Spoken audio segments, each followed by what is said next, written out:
Well, hey there, idiots. Welcome back to Observe. In today's video, we're going to be analyzing the nonverbal communication of Jimmy Donaldson, also known as MrBeast. More on everything that goes into that in just a second. Let's go ahead and roll the intro first.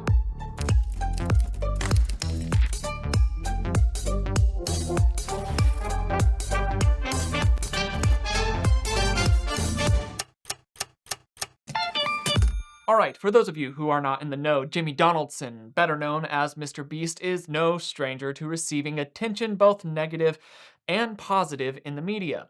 With his main channel boasting over 330 million subscribers, it's no surprise that the large numbers would invite the attention of a multitude of critics, as well as fans.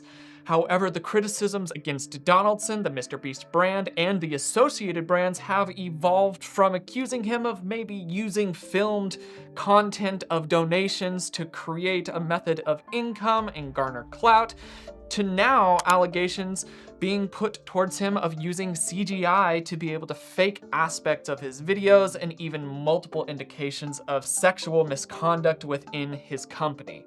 Now, I'm assuming that there are some of you who, like me, have not kept up on the recent allegations that have been raised against Donaldson and his brands, so I will try to summarize the primary allegations that I was able to find as best as I can. First, Beast Games participants claimed unsafe working and living conditions and inappropriate contestants' amenities. Prior contestants of the show spoke of their experience sleeping on the ground, poor overall organization, contestant medication difficulties, and people receiving injuries during the competition that landed some in the hospital. Another contestant stated that workers from the International Alliance of Theatrical Stage Employees noticed that Donaldson was only requesting non-union workers, while other contestants made mention of limited personal hygiene products provided by Beast Games that did not take into consideration allergies and other medical conditions that would render the products not only useless, but at sometimes even harmful to various individuals. Another allegation is Beast Games being biased or even falsifying results of the games. Along with a number of allegations from prior contestants about the unsafe conditions, content creator Rosanna Pansino added some more context by describing her experience during a hide-and-seek game, the winner of which would win $1 million. While Pansino took third in the competition, she claimed that the games were edited in such a way to make it look like she did far worse than she actually did. This inspired an overwhelming level of backlash from MrBeast's fan and subscriber base. On to the next one, which is Ava Chris Tyson leaves the company after grooming allegations. Donaldson's once close friend and social media collaborator Ava Chris Tyson announced that she was leaving the MrBeast brand and all other surrounding brands after allegations of grooming, inappropriate conduct with minors, and coercion via her social media power and influence were raised. Donaldson posted to social media acknowledging the allegations and hired a third party to carry out an extensive investigation within his company, stating, "I do not condone or support any of the inappropriate actions. I will allow the independent investigators the necessary time to conduct a comprehensive investigation and will take any further actions based on their findings." The next allegation raised towards him was using racially insensitive and offensive language during older videos. Older videos from Donaldson's social media were brought forward of him interacting with a commenter in a way that was overtly racially insensitive. He was also heard using a homophobic slur, to which his response was that he was young and ignorant and was attempting to be funny. There are numerous other allegations being raised, and even more speculation and suspicions are being pointed towards Donaldson, the MrBeast brand, and other associated names. Multiple lawsuits have been filed against him, and he is actively preparing a suit himself against a creator who he states spread intentional disinformation about him. In light of all of this, today's video will be centered around the nonverbal communication displayed by Donaldson during a 2.5-hour interview that he recently did with the YouTube channel Unported. I've linked the original interview below if you are interested in hearing it in its entirety, as well as being able to have access to the various documents that are mentioned in the interview. Just a reminder to anyone watching, the information that I will be giving here is simply my opinion that I have formed off of the expertise that I have. As is the case with any of my videos, this video is meant for education and entertainment purposes exclusively and should not be used as evidence in any professional or legal setting. I think that's enough of the backstory and those disclaimers. Let's go ahead and dive into the actual footage of the interview. I'm here, so it's not like I'm like maybe that argument would work if I just never did anything, but I'm here, so In the lion's den. yes, controlled opposition towards me. Hey, also, I'd love to say I don't know if he's posting this chronologically or whatnot, but I mean, he also did interview Dogpack multiple times, so it's Yeah, like multiple. I like because I could have done this with anyone, but I think this one makes sense because you've literally had the other side on here. So Yeah, and also to be clear as well, I have not signed like an NDA or fuck. I mean, there's genuine. All right, gonna go ahead and pause here. Make note of a few things. First and foremost is Donaldson's overall demeanor during this. He's laying back, he's got his foot hiked up, he seems to be fairly relaxed and keeping open nonverbal communication. This has been a double-edged sword for him, so to speak. On one hand, it seems as though he's trying to be more authentic, while on the other hand, people are criticizing him because he's not taking this interview, it seems, very seriously, as displayed by his nonverbal communication. Along with that, something that I want to make note of is that the creator here on Oompaville is obviously feeling at some level a power dynamic struggle in between himself and Jimmy. So when he says, I have not signed any NDAs or anything like that, and Jimmy makes the joke of that being a bad thing, you see some concern start to creep into the interviewer side of things. His name is Caleb, by the way. So in Caleb's side of things, he starts to do a pretty overt laugh, a pretty substantial self-soothing and postural rechange happens. But the indicator of nervousness is the glancing off to the side to check in with whoever is off screen to be able to have some level of reassurance or to be able to see if this interview is able to move forward smoothly from that small joke there.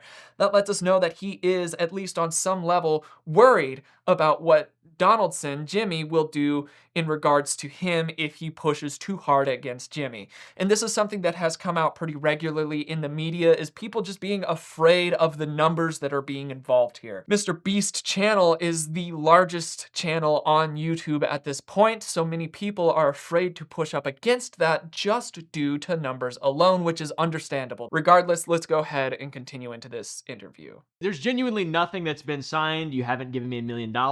No. Um, Hey, you should say I haven't given you a penny. A penny. Okay, yeah. You gave me 999. Nothing. You've given me nothing, bro. Yeah. Yeah, it's actually just, it's kind of interesting. It really is interesting. This is a bold move, I would consider. It's quite a bold move. And it's even more bold because I'm never vulnerable on camera and like. Yeah, it's from a lot of perspectives. It is quite bold, and it's not like I haven't been critical. I feel like I've been fairly critical. I feel, and it, like talking to you, I feel bad, you know, obviously because I'm a person, there's different levels to how. All right, gonna go ahead and pause here and make note of a few things that are being said verbally here, that this is a big, bold move. Many people are criticizing even that statement alone, saying that if this was genuinely a bold move from Donaldson, he would have posted it on his main channel, acknowledged all of the allegations there, so that even the people that aren't in the know about these allegations can hear what his response to the situation is. That would have been a bold move, to be able to take it and go to the various located areas where the conflict has been brought to the surface isn't as bold a move. Now, that being said, to me, this is still a fairly publicized interview. This is on a fairly decently sized channel, so there is going to be a fair amount of attention pointed towards it. So we're hearing some of this primer coming in already. For those of you also who have not watched the original one, they've already sworn on the Bible, which holds weight in court, doesn't necessarily hold weight in a YouTube video. I'm not really holding weight to that. Perhaps it added an extra layer of pressure to Donaldson, which will inevitably encourage him to display more authentic nonverbal communication. But so far, we're just seeing this kind of primed to be an easy hit for Donaldson. One of the largest criticisms of this interview is that it was a soft serve to him. there weren't any hard-hitting questions and there wasn't enough pressure to be able to get him to answer in ways that weren't enabling him to find a way out. We'll see that play out here as this goes on. Let's continue in. Different levels to how much you care about shit. Yeah. But yeah, I think it is, if there were a testament, it would be that would be a testament to this being being a meaningful source of information in this video. Making a note non-verbally there. We saw Jimmy do an adjustment to his hair there. That's a self-preening gesture while looking off to the camera off to the side here. To me, that indicates that perhaps somebody mentioned that he should do something or something was in his face at that exact same time. Over on the other side, Caleb had a little bit of verbal difficulty, indicating that his attention was also directed elsewhere at the same time. So perhaps there's going to be people interacting with the people on screen at the time, which could cause them to be distracted and have some interesting nonverbal quirks. We'll see if there's any of those areas that stick out for us, especially given by indications of their gaze direction, things like that. Regardless, let's keep watching this video. I feel like, I hope. Yeah. Thank you. Yeah.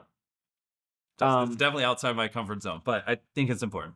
Yeah. Yeah. Cool. What, if anything, have you done to address these concerns? How have you handled it since information came out, and how do you plan on handling it in the future? Okay, so we'll start with the diversity one. If I forget the HR one, just bring it up when I finish that one. Diversity, I have seen a lot of people mention that about our company, which, I mean, that one's just not even true. Like, I mean, Feastables, for example, a couple months old, but like almost 70% of our company is women. We actually, because we do dub studios around the world, now zooming out of Feastables over to content, I mean, we actually have pretty crazy amount of diversity in our company. So because we have 400 people that work for me. It's not just me and the boys on the camera, which is the 5 you see. So that one, the few people have claimed that like they don't have any data to back it up. So I guess I probably should have brought some data here. I don't want to just say percentages off the top. If you have, I'm sure you've got some kind of but really that one I just don't think it's rooted in anything. Gonna go ahead and pause there. So that's a decent question, and one that has been sparking a level of controversy across the internet is the diversity in the MrBeast brand and the Feastables, just the surrounding brands around Donaldson. His response to this is a consistent no shake. It's a pretty macro no shake, so to me that indicates that he is able to control it, or is more likely to be consciously controlled. For those of you that do not know, the smaller the movement, the less likely it is to be consciously controlled. These are fairly macro no shakes in there, which to me that would indicate that level of he feels that this might be unbelievable, or it's received a level of unbelievableness to it. That no shake in the American culture that he grew up in means no. So if he's saying a positive, this was this way, but shaking his head no, it could be seen as a desynchronization point, especially if the movements themselves are much smaller, as he's trying to say the counteracting part. Since these are so macro, it is likely related to that unbelievable nature of things. He keeps that fairly consistently throughout the entirety of the 2.5-hour interview. Another thing that he starts to do is open pleading body language. He does a lot of palms upward. At times you'll see those palms switch forward. Now palms upward is pleading, it's open, it's subservient to whoever he's speaking to. When they start to turn forward is where things start to become more defensive. It's creating a physical barrier between the person who's saying or acting or behaving in a certain way that merits defensiveness from the people that might cause negativity towards them. So we see that coming out. Now, the indicator that I noticed most about Jimmy's discomfort during all of this is his tendency to verbally trail off and to tangent and to pack a narrative.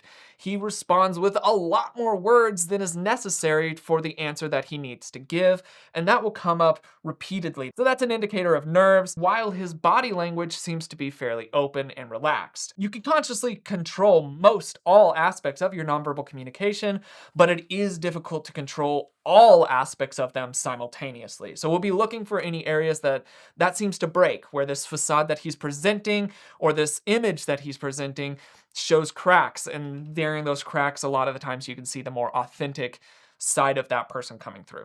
So this is what we're gathering so far. Let's continue watching. The no doesn't mean no policy that was criticized. That was crazy. I mean, when I first saw that, I was like, what the fuck? Wait, you're answering for me. Let me answer. Hold on. It was criticized, especially by Soggy recently, of having been taken out of context. Can you explain what the no doesn't mean no policy Yes. was and why it was in the Yes. So yeah. I'm gonna go ahead and pause here. Something that I also know about Donaldson's nonverbal baseline is that he keeps this fairly polite smile consistently throughout. It doesn't fully reach his eyes. There are areas where it does creep into there, especially perhaps when he's trying to laugh a little bit more, but the smile is not only static, but it also doesn't reach the upper half of his face, causing a facial desynchronization. So that indicates to me that this isn't actually a genuinely happy smile. It's something that he's putting on as a level of performance for this interview, which would make sense. He's likely received coaching to tell him, don't be closed up. Don't frown a lot. Don't do these nonverbal indicators that would point criticism towards you. Do these things instead. And while people can follow all of those rules fairly well in certain situations, the more the pressure and the more the stakes, the harder it is to hold up all of those indicators. We have so much left to go through, so let's just keep watching. Yeah. So it's funny, even the word like policy, it's like, so when we started hiring more people, Lot of verbal difficulty again here, which this is characterized throughout. This could be a level of Donaldson trying to be more authentic, nothing scripted, and I firmly do believe that none of his answers are scripted. He has a couple of false starts to his sentence. He has a manipulator up here to his brow. That is a common nonverbal cluster during shame or guilt, sometimes embarrassment. So perhaps he's feeling shame, guilt, or embarrassment in regards to this.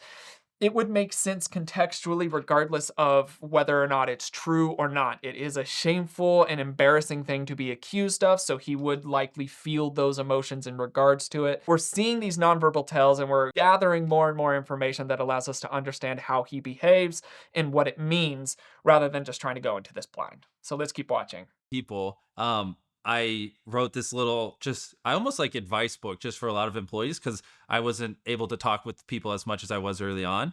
And one part of it that people, when this thing got leaked, and I wrote it with some other people in my company, it wasn't just me, but when this got leaked, there's a section that said no does not mean no, and then they just like crop that out and they're like, look, this is proof Jimmy's immoral and evil.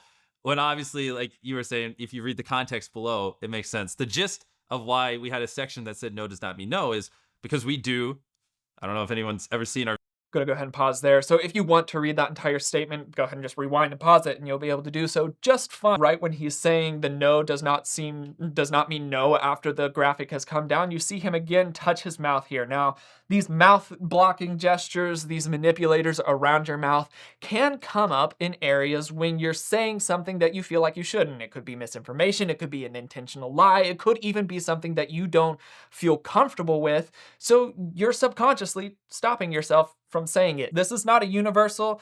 Mouth touching does not indicate guaranteed deceit. We're seeing it pop up there, and it does make sense contextually with that mindset that perhaps he doesn't either feel that or there's some sort of psychological hiccup around this as he's talking about it. So there's that. We're going to listen to him talk a little bit more about it, and then we'll do what we do. anyone's ever seen our videos, crazy things that have never been done before, right? No one's ever on YouTube at least buried themselves alive for 7 days. No one like tries to dangle an obstacle course from cranes. And it's like the problem I kept running into early on when I was hiring people is I'd be like, hey, I want to do this. And then they would go call someone. So like, let's say the obstacle course in the sky where we had like this obstacle courses that Mac did held up by these cranes weighed like 100,000 pounds or whatever. Like they would call crane companies and they'd be like, no. And then they'd be like, okay, hang up. And they'd come to me and they'd go, Jimmy, they said, no, we can't do it. The video's not possible. And it's like, okay, well, of course they're going to say no because everything we do has never been done before. But like, ask them why. And like, obviously, if they don't be rude, but if they say no, just try to understand why, right? And a lot of times you'll have an instance where like, well, we can't get all the cranes at one time because we're renting them out. And it's like, okay, perfect. Another thing that I want to make note of here is what we're noticing from Donaldson is that he has a proclivity to smile and laugh when under pressure or feeling that something is controversial, something along those lines. So noticing that, we want to be able to keep our eye out for that pattern elsewhere in the interview, as perhaps an ill-fitted laugh or smile comes into an area. It could be because he's feeling that that specific topic or conversation piece is controversial and he might not have the upper hand on it. We'll talk a little bit more about that as it goes on here. Let's continue. Okay, perfect. That we respect that, but can I offer something before you actually hard say no? What if we went to the 2 or 3 other clients that day that were renting the cranes? We paid them 5 times the amount of money they paid to rent those cranes to just, rent them a week later. And let's just see. And then the company would usually be like, oh, you would do that?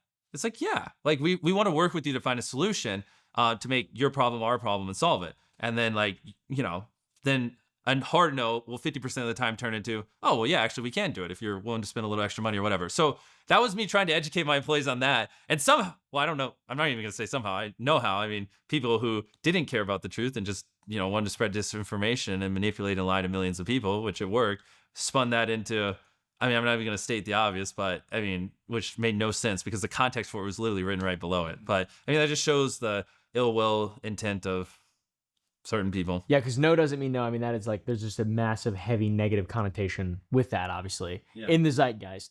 So now on to... Gonna go ahead and pause there. So that's the final wrap up of his answer. Again, consistently throughout there, we're seeing the fake forced smile. It's polite, and it's likely also due to nerves. It's a defensive cluster from Donaldson during that. Along with that, we're also seeing the no shake. But speaking about that statement, the no doesn't mean no. Yes, that is an awful statement to have as a life motto. Just if somebody says no, it's usually just safer to accept that. In sales, that's a very common thing that's pushed to just any sales associate. Don't accept the first no, find out why the no's there, and then problem solve, find a solution, blah, blah, blah. This mindset that Jimmy put out of being like, oh, don't take the first no as concrete, while it sounds really scuzzy, and I feel is pretty scuzzy, is very, very pervasive in multitudes of realms outside of this one that he's mentioning here. For him, he's talking about videos, but even think for a second about if you go to buy a new car or you want to buy a TV and you say, oh, I don't want that one. I have to talk to whoever. I need to think about it, anything like that. A salesman who's really, really pushing a sale will not listen to that no. And they're honestly coached to not listen to that no. I have had to quit jobs in the past where the bosses wanted me to push that way and to add pressure that way and to make a person feel uncomfortable, because you can oftentimes overwhelm another person's desires at that time just to get your own because they feel uncomfortable and all that they want to do is get out of the discomfort, so they might cave to whatever the salesperson wants. So what Jimmy's describing there is not unheard of, it's still gross. I don't feel like him saying that is something that is putting him into some other group of nastiness that it seems as though some people on the internet seem to think he is. I think it just puts him at the same level of scuzziness that you might expect to see from a used car salesman or something along those lines. It is something to make note of there that I wanted to call attention to. Regardless, we've got more questions to go through. To sort of content production and the question of authenticity behind the content that you make. There have been claims that you use some CGI in your videos, that is computer-generated imagery. Do you think the use of CGI can undermine the credibility or authenticity of the content that you're making? And if so, why do you choose to use it?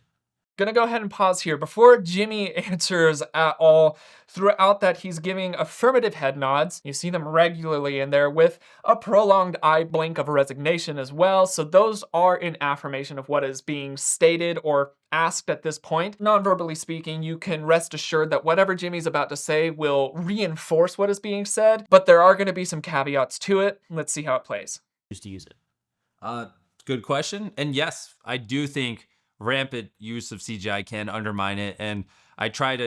Interesting. Alrighty, first, big manipulator there next to the eye. He has a number of facial manipulators that do pop up in fairly interesting points. It makes sense psychologically to see them coming up here, but he also adds another qualifier there. He changes the question from, is the use of CGI in videos to amplify things misleading? He changes the question to, yes, I think that rampant, and that qualifier, it changes the entirety of it, rampant use of CGI is problematic.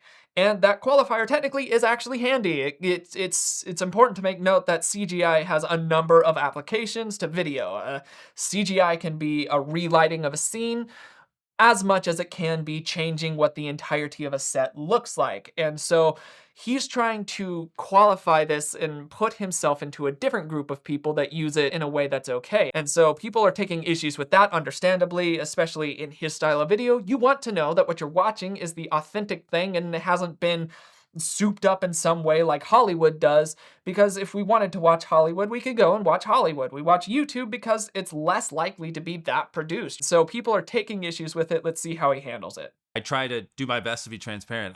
Did you ever see So Crispy's video where they showed the behind the scenes of our Squid Game video? I did, yes. Yeah, so we've done that. We've done lots of BTS videos on them, and we've done other BTS videos. So I try to show it transparently, but let me think about it. I mean, honestly, the truth is, like, obviously there are A lot of verbal difficulty there as he's actually trying to go back to the question, and this could be because, in fact, he has used CGI or has allowed the use of CGI within his company to present things that were not the way that they were for the sake of making it more spectacular, more engaging, and in that realm, a little bit more deceitful. So he uses a pretty substantial breath in there. You hear the and he sits back, he closes his hands in front of him.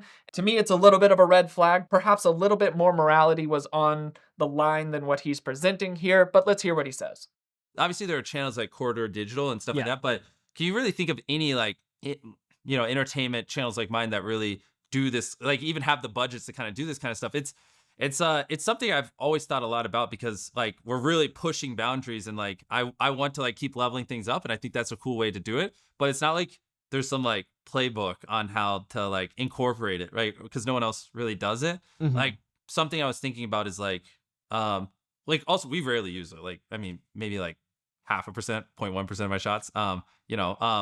Like if we have like a background that like doesn't look too cool, like it's just like black, but it looks a little off, we'll just like darken it out in post. Like that's like majority of what we do, or sometimes we'll extend a set. But I was thinking like, when we do, because we pour millions of dollars into these videos. We build massive sets. Like we go through so much links to make these huge videos. And the last thing I want is people to be like questioning whether or not things are CGI. I mean, like the sets we build are fucking crazy, man. Like it's wild. Like you should come see the like behind the scenes of it. I mean, sometimes we spend 100 days just literally building one room for one shot of one video. That's insane. So yeah, I was thinking like maybe just potentially, I don't know, this is the first time I'm saying it publicly, like time stamping in the description when we do. That's interesting. Yeah, or like having some like gimmicky thing where like whatever we do, we like put like a little Beast logo on it, so it's like a thing that if people wanted to identify, they could. I mean, I'm down to figure something out. I mean, we just don't really use it that much. It's just like a thing few and far between. But what I really don't want is people to not be able to trust my videos just because occasionally I want to make a wall blacker, or like I want to extend a set a little bit just to make it look cooler and like you feel in tune with it. Because what we do on its own is insane. You know what I mean? Like we don't need it. You know what I mean? Okay, so now I'm gonna go ahead and pause there. So again, this is just one of those areas where Donaldson just adds a lot of extra words to say a few things. And I mean, to be fair, I'm also guilty of this. He does it so regularly throughout this. Along with that, he starts trying to pull in other avenues and he plays a numbers game. He's trying to figure out a way to, unfortunately, shrug as much responsibility as to what's happened onto anywhere else. This will be a pattern that will show up regularly, is that he does try to shift any form of pressure and attention off of himself onto a number of other people while not naming any people directly. You'll see it come up repeatedly throughout this in other more problematic areas.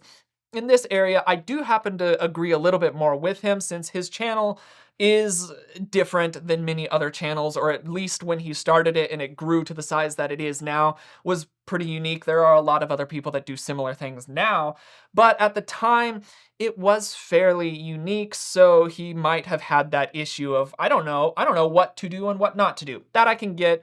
The issue of the CGI, especially in relation to some of these other allegations, is, in my opinion, minimal. It doesn't have as much to do with anything. That being said, it's another small thing that pushes people to reconsider their trust in him. Let's keep watching. Okay, so now on to the response to critics. So the first person really to respond to critics was Chucky.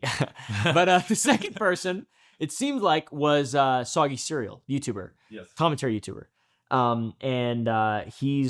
made a video, and he's been, that video is sort of blowing up a little bit. It's not quite to the level of Dogpack's video when it first came out, but it's coming up, and he did his best to disprove a lot of Dogpack's claims, and even held you accountable for a lot of stuff in his video, which I thought was good. I thought his video was pretty good. I liked his video a lot, and I like him a lot. I've talked to him since that came out. I've talked to him a couple times. Yeah, he has criticized you today and last night, I think, to sort of timestamp when this video is being recorded so people know. He said, Stargaze criticized you sharing his video with other YouTubers as a way to shield yourself from criticism, like DMing the video to people. He also expressed feeling used by you, given that you used his video as a strategy to gather favor from the public, which, that's pretty wordy. It's like it just happened today. It's got to be something like, how do you feel about him feeling that way? Because he's not really defending you. He's more so trying to hold light to truth, which I appreciate that massively. Yeah. And I do, talking to him, I do believe that he is an honest guy. How do you interpret his responses on Twitter? If you've seen them, have you seen them? Yeah, I've seen them. I interpret as... Gonna go ahead and pause there. Good question. Also a complex scenario. A person of Donaldson's size on the internet is no doubt going to inspire slews of videos. Even you're watching one here on him, so it's going to happen. And if there is a video that Donaldson feels clears his name more than not, then he is likely going to, in defensiveness, try to push that to anyone else. The way that he did it was not appropriate. It's the sliminess that many people were turned off by. Not really the best way to handle it, but it's the way that he tried to. And then we're about to hear him start to answer, and again, he has a pretty substantial facial manipulator up there prior that indicated that perhaps this wasn't going to be something that was as authentic, or there was going to be some morality hiccup involved in that. So if we're gonna go by patterns, perhaps we're gonna see that again. Maybe he's going to make some sort of excuse or twist some things around. He's also had a pattern of, like I said, trying to shift any form of blame to people around him. So we'll see if this pattern continues to stack up as he goes through this. Let's see what he says. I interpret as him just trying to be honest with his audience and just expressing how he feels. And I think, obviously he probably, in his head, if he was even being more honest, he'd probably be like, Jimmy, why don't you just say these things? Why am I saying it? And I think, obviously, now that I'm here and doing this, that will alleviate it. But I could see how it feels. Like, obviously, I saw that video and it, disproved. I mean, there are some things in there I don't agree with, and he does go pretty hard on me. So, which people seem to forget. But there are a lot of things in there that he disproved. And yeah, I mean, I got excited and shot it over to a bunch of creators who covered the false information. And it was just like, look,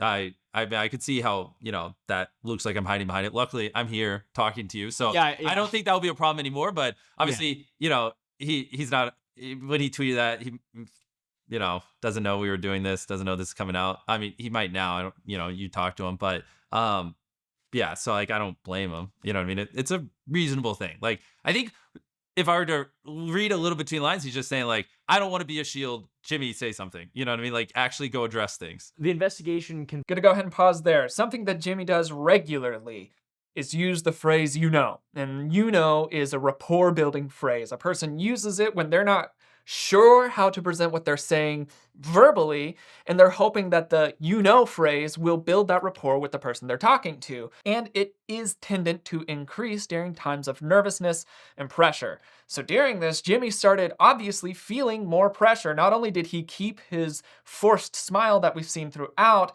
but we heard his verbal difficulty as he starts tangenting and breaking off sentences and starting into new ones.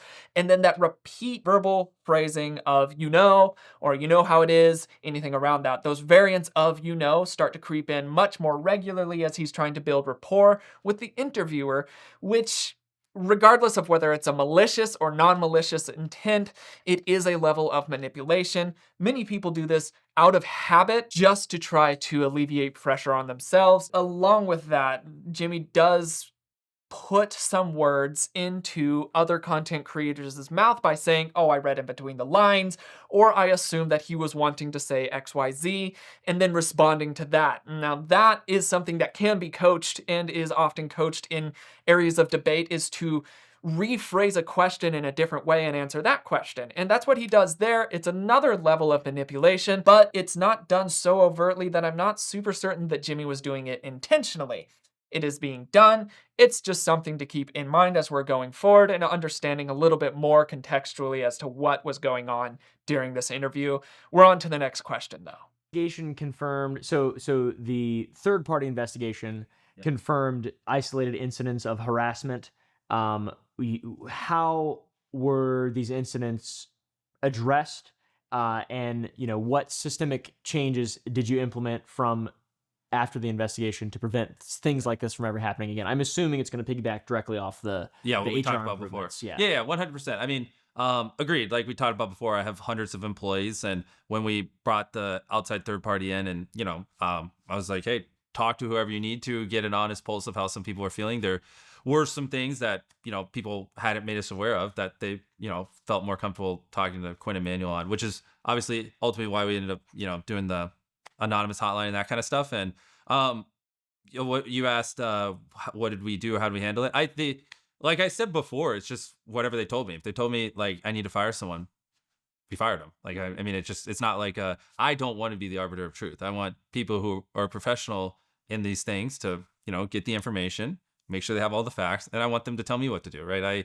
Because obviously I work with these people, and so I could have some form. All right, gonna go ahead and pause there. So first, at the very beginning, we did not see the facial manipulator. He just started answering into the question. Also, to be fair, we didn't see him start to answer. Maybe he did it at the beginning and we just missed it.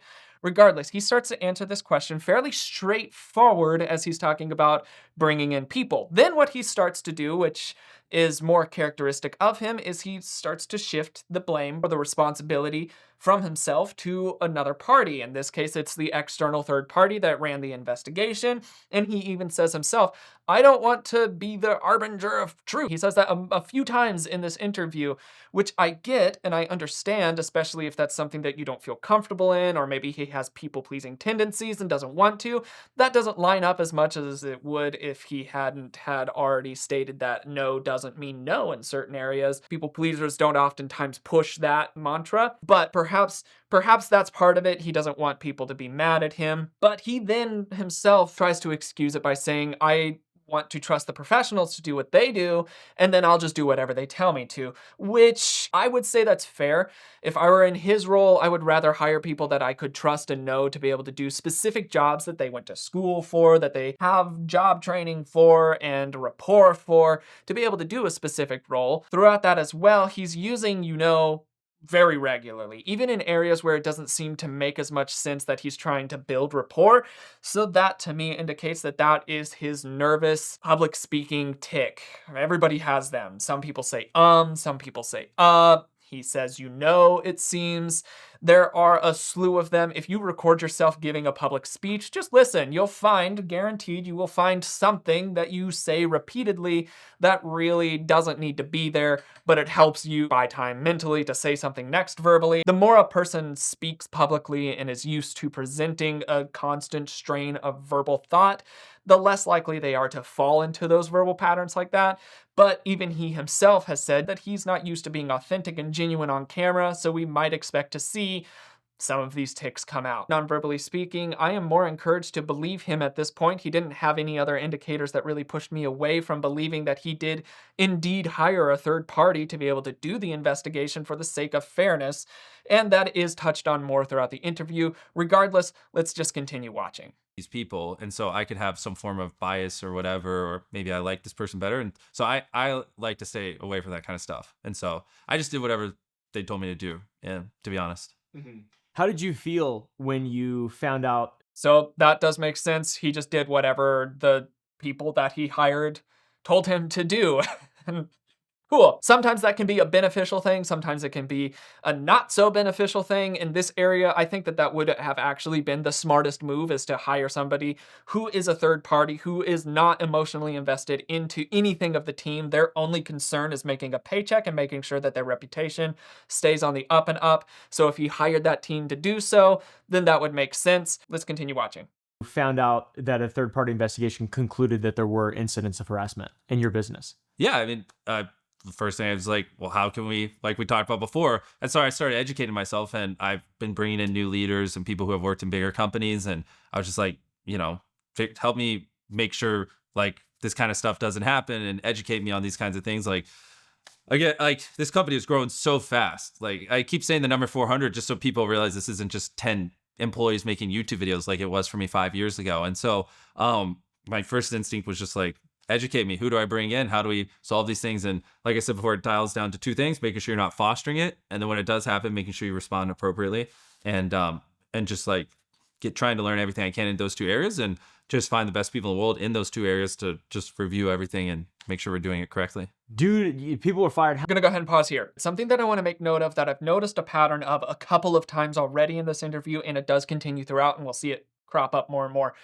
is that Jimmy is very quick to move by the emotional repercussions of an action or an event that he is responsible for. And whether he's directly responsible for it as an individual or responsible for it as the owner of a company, he's very quick to dismiss those and move quickly past the emotional repercussion into the problem-solving phase. And he brings this up in the interview, and it's very common in the general public as well, of people who are so solution-minded that they forget to accept repercussion. This is a pattern that he has and will continue to show up, is that he almost devaluates the emotional repercussions or the genuine interpersonal repercussions of some of the actions that he's done in light of wanting to find a solution. Finding a solution is a good thing, but rushing to the solution phase will oftentimes alienate the person who was harmed at the time, but then also will make the person who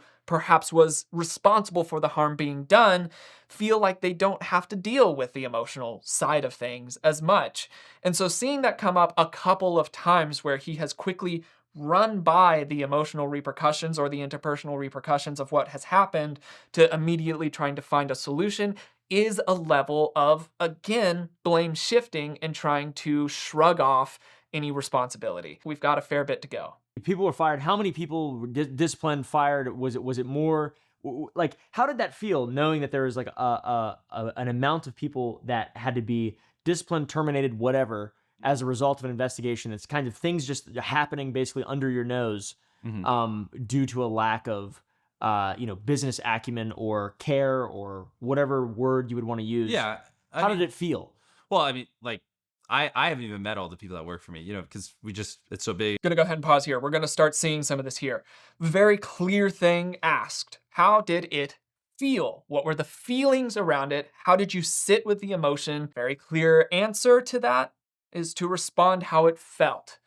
We're gonna see a pattern come up here already. Jimmy says, well, I didn't know many of these people.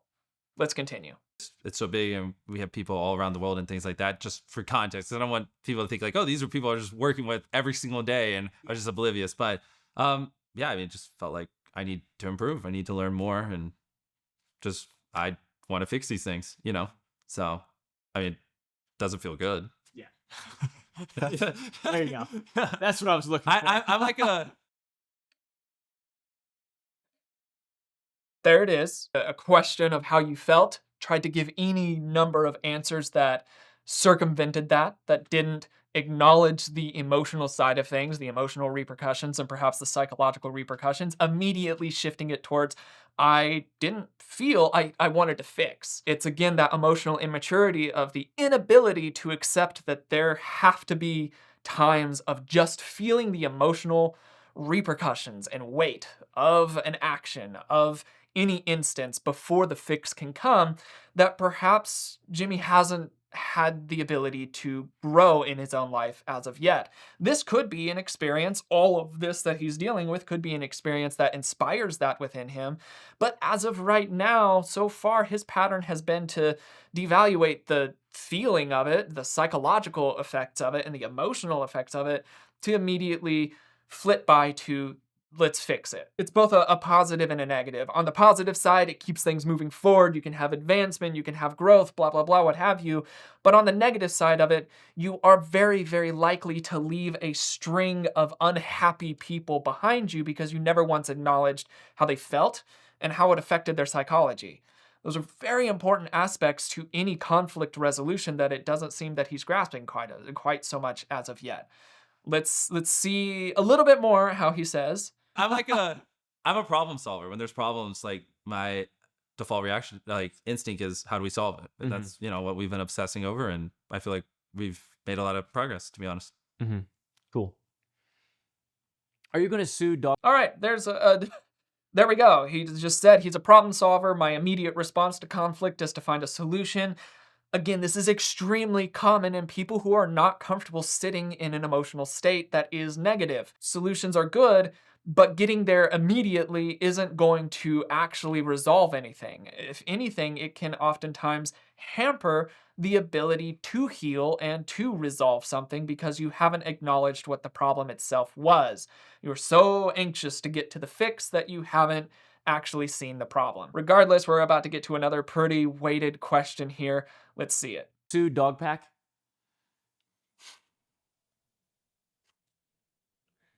Well, there's tons of examples of him intentionally manipulating things to not be true and posting it online. Tons and tons and tons of that. Soggy has basically an hour and 27-minute video, and an hour of it is just flat out proving manipulation and lies and causes a lot. I'm gonna go ahead and pause here. I'm sure you can kind of see where this might be going. Non-verbally speaking, the first thing, there's a pretty overt, stilted pause as he says, well, and he enters in the facial manipulator again. And now he's starting to talk about how there's all this evidence and this and this and this and this, as he's starting to shrug the responsibility of the decision itself off of himself to the evidence around and to other creators as they're saying different things. Along with that, we're seeing something that's different from the rest of the interview, where he has had a very persistent no shake in there. Now it's shifted to an affirmative nod as he's saying whatever he's building up to. Now, non-verbally speaking, with these different tells that we've seen, we can say pretty reliably that his answer to this question is a yes. He's nodding, he's done his problematic tell, and he's having this blame shifting side of things, which lets us know that he's going to give us an answer that he's already affirming and he feels is going to have some scrutiny or problem around it as indicated by the other things. Let's see how that actually plays out. A lot of harm to my businesses. I mean, I've literally had people pull out millions of dollars and then tell me it was directly because of his video. And don't worry, I instantly was like, can you send that in writing? So, if I win a case or anything, I can directly point damages. No reason why. And so, I mean, it's just unfortunate. Like, I don't want to be put in this situation, but probably going to have to. I mean, it's just, I mean, what do you do if someone's just spreading misinformation about you and, just causing harm to your business and like getting it to the point where you might have to potentially fire people because it's costing you so much revenue? It's like, it's not fair to the people in my companies. You know what I mean? It's just sad, it's not a thing I take joy in, but right. Yeah. Yeah. So, okay. So yes. They're not done drafting it up, but once they're done, more than likely. Yeah. Okay. Gonna go ahead and pause there. So he does give the affirmation for it, but not until he tries to shrug responsibility and give some excuses for it again, as he's saying, oh, well, what can you do? I don't want to be here. Other people have said to. I've got families and people relying on me and any other responsibility and reason to do what I'm doing. He's trying to curve the negative repercussions of what he's trying to do. And he poses the question, what else can you do when somebody's just spreading misinformation about you and it's damaging your business? And I'm personally a pretty large advocate of the truth doesn't need to be very loud. If truth is there, it will be found out. People can see, people can pick apart, and it doesn't have to turn into this finger pointing game. And so that's technically what could have been done, but it's not proactive. And it takes a level of understanding that there will be a myriad of people that might hate on you because you don't stoop to the level of flinging mud around on the internet. So he's trying to figure out a way to take what has happened and what he's going to do and make himself out to be exclusively a good person in everybody's eyes. And unfortunately, what it's doing is it's making him look like a bad person in more people's eyes than perhaps if he hadn't tried to start slinging mud himself in general. We'll see how it plays out. I'm not super optimistic about how it will play out for him, but it could end up going well. But it is complex at the very, very minimum. Let's continue watching. Okay. Interesting. Yeah, that's every law firm I've talked to, they're like, this will be the easiest win they've ever seen in their life. I mean, it's like crazy. I had one tell me like you could chop up all the evidence into like sue 3 separate times and win all 3 cases because you'd have enough for each. Like one person I was talking to, he's won like 67 out of his last 70 cases, and he's like, this would be literally the easiest case I've ever done. Like it's because there's just so much blatant, misinformation and lies spread. Like, I mean, it's crazy. I mean, just go watch Sagi's video. Go look at his Twitter where he's redacted multiple ones of it. I mean, yeah. I don't know. I don't want to be in this position. Now, what do you think? Still trying to shift more attention to the numbers and less responsibility of making the hard decision himself to do a thing. At this point, I feel like it would have just been better for him to be like, yes, somebody was slandering me. I am suing them for that. It's not acceptable behavior in light of XYZ. This is my decision that I'm making. That's how it is. People are going to be upset about it. People are going to push back for it, but he's at least going to own up for his actions the way that they were. He doesn't do that. It is another little low level of manipulation, as we've seen in other areas of this interview, but we still have a little chunk to go through, so we'll do that, and then we'll talk about it at the end. Do you think that there could be any sense of regret from that? I mean, optically, once again, there's a lot of things working against you on a constant basis because you're the biggest person in the world on YouTube and social media, and you're just crammed down people's throats algorithmically. Like if you decide to sue this man, even if he deserves it or not, which is like obviously up to you. Well, I just want the slander and disinformation to stop. It would be the bigger reason. But you're go ahead and pause here. I want to make note of what Jimmy just said there. He wants the slander and misinformation to stop. That's why he's suing, is for that person to stop sharing fake information, to just quit, to be quiet. We just heard that here. We're also touching on this feelings thing, so we'll get to hear how he responds to that as well. Let's watch. You're saying, when am I worried about how that would affect me PR-wise? Yeah, just like, what do you think? I mean, I'm right now, I'm getting canceled because I'm not suing him, because they're saying, well, Jimmy's not suing him, therefore there was truth. There's Jimmy would be suing him. So at this point, I'm so big. It's kind of most scenarios are like either way. Like there's a vast negative for me. People are like, well, he's not going to sue because he's worried about discovery. No, I don't give a fuck. I mean, why do I care? I'm here. This is discovery. You know what I mean? And that they just. No matter what I do at this point, like there's just a large group of people that are just gonna be unhappy, and that's just like a reality I have to be okay with, to be honest. As long as I agree with what I'm doing and I believe in what I'm doing, I mean that's all I really can do at this point. Okay, gonna go ahead and pause here. Something that I noticed non-verbally from him is that during this part where he's expressing how he's feeling about something and becoming a little bit more agitated about it, you hear his tone increase. He has a little bit more strain behind his voice. His pitch doesn't change too much, but the force behind his voice does. His volume increases. You see a big postural change in there. He's keeping his consistent smile as he has throughout the rest of it, but those nonverbal tonal indicators are fascinating to me, and I feel a much more reliable indicator as to his genuine agitation, frustration, and passionate side creeping through this facade that he's been trying to present the rest of the time of more laid back and relaxed. To me, that's a little bit of a slip, letting us know this is something that's hitting a little bit more close to home. Along with that, he says that he doesn't care what people think about what he's doing, which is simply not true. Throughout the rest of this entire interview and what we haven't seen yet, he has repeatedly tried to maintain face, to save face, to make it to where people do think of him a certain way as opposed to another way. That's the entire point of this. So for him to say, I just don't really care, that lets us know that he's presenting one thing while feeling a different thing. Regardless, let's watch. Point. Yeah, because I think a lot of people, you know, it's probably a minority. Well, it's definitely a minority of people just in general who actually care about this type of shit.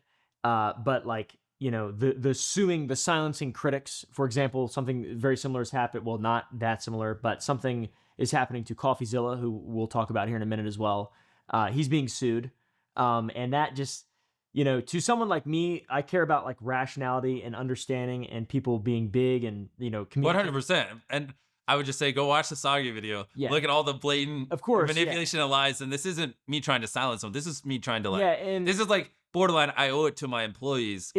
Interesting. So that's the thing. So if you remember just a little bit ago, we paused where Jimmy said, I just want the slander and disinformation to stop. I guess a way of putting that would be, I just want him to be silent. Fast forward very, very shortly thereafter in the interview, and now he's saying, you know what, I don't want to silence him. I just want, this is for my employees. So we're seeing a little bit of wishy-washiness there. Again, Jimmy needs to stick to his one thing, and if that garners negative attention because of the action, that's just something he has to sit with. There's repercussions. He'll have to deal with that, and if he's in the right and these people are upset and going at him for it, and they leave or they cut ties financially or viewership support, what have you, and they cut ties with him, that's, in his eyes, should be a loss that he had to just accept because they aren't the people that he would want supporting his company, supporting his brand, supporting his channel, what have you. But instead, he's trying to flip it around, and he's really just trying to keep everybody to like him during this, and it's not going to be possible. And if he's not careful during it, I think inevitably he'll end up damaging more and more relationships because of this wishy-washiness that he's showing, rather than just sticking to who he is, and how he's presenting himself and going forward with that. In this, again, we're hearing the tone increase and the force and the volume as he's talking about this, so we know again that his agitation's coming out. He continually keeps that forced fake smile on his face, but his tone is the indicator this time. If you're looking at his face, he's still smiling, he's still being polite. If you listen to his tone, he's becoming more and more angry and agitated. Let's keep watching. Please, because like, I can't look at someone in the eyes and go, sorry, you're getting laid off because he decided to keep spreading misinformation about us. You know, go complain to Dog Pack. I understand. It's like, there's a difference. This is bigger than me. I have a lot of people, a lot of families, a lot of kids that, you know, work or are under, you know, the people I employ that work for me. Like, it's not just me. Like, I can't. Of course. So in the very beginning, I thought Soggy would. Again, there he tries to pull in other people. He's trying to shift this responsibility of even this lawsuit towards another content creator that he's holding. He's even trying to shift that away to like, well, I'm not doing it for me, I'm doing it for the families. Realistically, he is doing it for himself, perhaps as well as the families. But it's that dodging of responsibility that some people are taking issues with. Now we're getting close to I think it's the last question of this video here. We'll watch and talk about it. Soggy had good intentions. Or Dog. Dog Pack. Exactly. Yeah. Soggy does have good intentions, in my opinion. In the very beginning, and now things obviously are. He's turned this into sort of his thing. Good intentions, even though even the very first video literally was what 90% lies. It seemed. You got manipulated, but of course, yeah. that doesn't make it good intentions. yeah. I'm just saying it seemed, and a lot of people also believe that. Was it good intentions when he photoshopped a fake live stream and falsely accused me of not saying something I did say and falsely accused something? It was a good intentions when he put a king size Feastables bar beside a regular size Hershey's bar and didn't disclose that and lied about us having more sugar than them. Was it? I mean, I could sit here and do this for the next 30 minutes. I think that's just a misconception that everyone has. It's like there was never good intentions. Yeah, of course. But I watched that video and I was like, this is just lies. And everyone's like, oh my God. I was like, whoa. We're just talking about optics, though. Okay, optically. Right. Optically. People who fell for the optics. But that's the lowest common denominator. That's what makes this entire world that we're in go round. is how people... Gonna go ahead and pause there. So there we got to see a very overt display of agitation from Jimmy, while he's desperately also trying to keep it masked. He's trying to keep his smile in there. You hear his nervous laugh that we heard at the beginning, also indicating this level of turbulence that he's wrestling down. He's regularly interrupting the interviewer and trying to interject his opinion into this scene. Finally, it's all wrapped up by him doing a postural rechange and reaching for a water bottle to take a drink, indicating that he has indeed increased his agitation substantially to where now he even feels the need to quench his thirst. Perhaps he has a dry mouth. All of these are pushing towards more intense levels of agitation, and in this area it would be frustration, perhaps anger. This has struck a genuine nerve, which then to me that is much more indicative that Jimmy does in fact very much care what people do, think, and perceive of him. Otherwise, this response wouldn't spike so far beyond the rest of his nonverbal baseline throughout the rest of the interview. We only have a minute left. Let's watch and then we'll talk. Is how people are reacting to things. You can't expect people to be to go out of their way to give you the benefit of the doubt. You know what I mean? Yeah, and so it's super important to consider all that. Yes. But yeah, I like to pretend that I care about the truth of things, and I don't want someone like you who has worked very hard objectively to get where you're at. I don't want you to be slandered or for people to lie about you, etc. But at the same time, you know, like you are the one who's going to win. You are the one who will always win. You're the top, right? Like you got this big thing, so you have the most responsibility, and you've got to be the best guy. Cognizant of the implications it would have. Yeah. But it's also on the reverse side. It potentially cause people to not want to spread misinformation and not slander people. So there's also the positive side of that, where people realize like disinformation has repercussions. It's just something to consider. Agreed. Right? I don't take the decision lightly. Trust me. Yeah. Okay. I believe that as well. But yeah, I think that's a yeah. All right, I'm gonna go ahead and stop there. So again, even there at the end, Jimmy has a very large channel. There would have to be so many scandals to have to go through before he would lose the support of all of the people on that channel. So at very least, no matter what happens, he's gonna be pretty much okay. Because of the influence and power that he has to behave at a degree that's higher than the people around him. He has to. He's in power, regardless of whether or not it's elected power or what have you. It's a position of power with that level of influence.